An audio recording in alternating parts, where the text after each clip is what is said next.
A question of hygiene.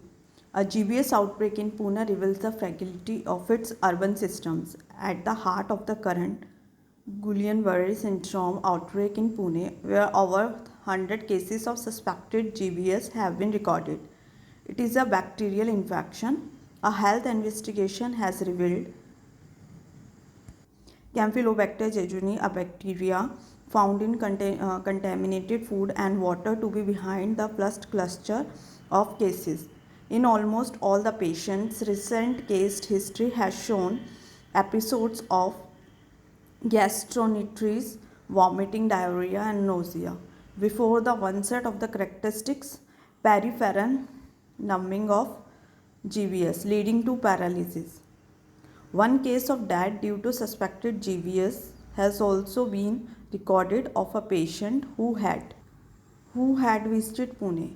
This outbreak reveals the fragility of the scaffolding that urban systems in India are built on, with pathogens managing to breach all safety nets that humans have built for themselves to emerge through and cause havoc.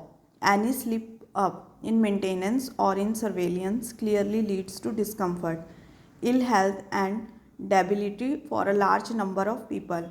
GBS is a rare autoimmune neurological disorder in which a person's immune system launches an attack on the peripheral nervous system, leading to tingling, weakening of muscles, numbing, and paralysis in the arms and legs.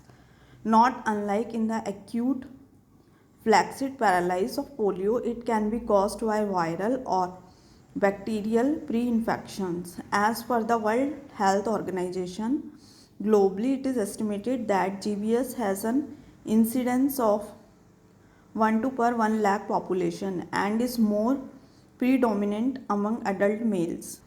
While India Pacific specific large epidemiological studies on GBS are lacking, and as testing for GBS in a resource poor setting is difficult.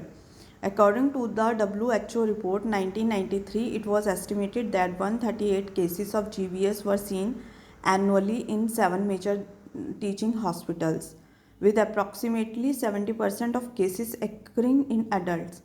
While studies across the world have shown numbers to rise in seasons of weather change, it is possible that this is India's largest outbreak in recorded history.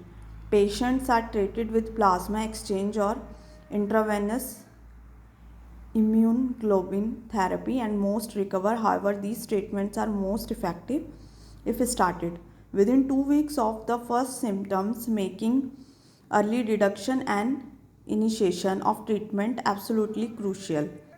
Rapid response teams in Pune are in place collecting water samples and mounting surveillance on the community.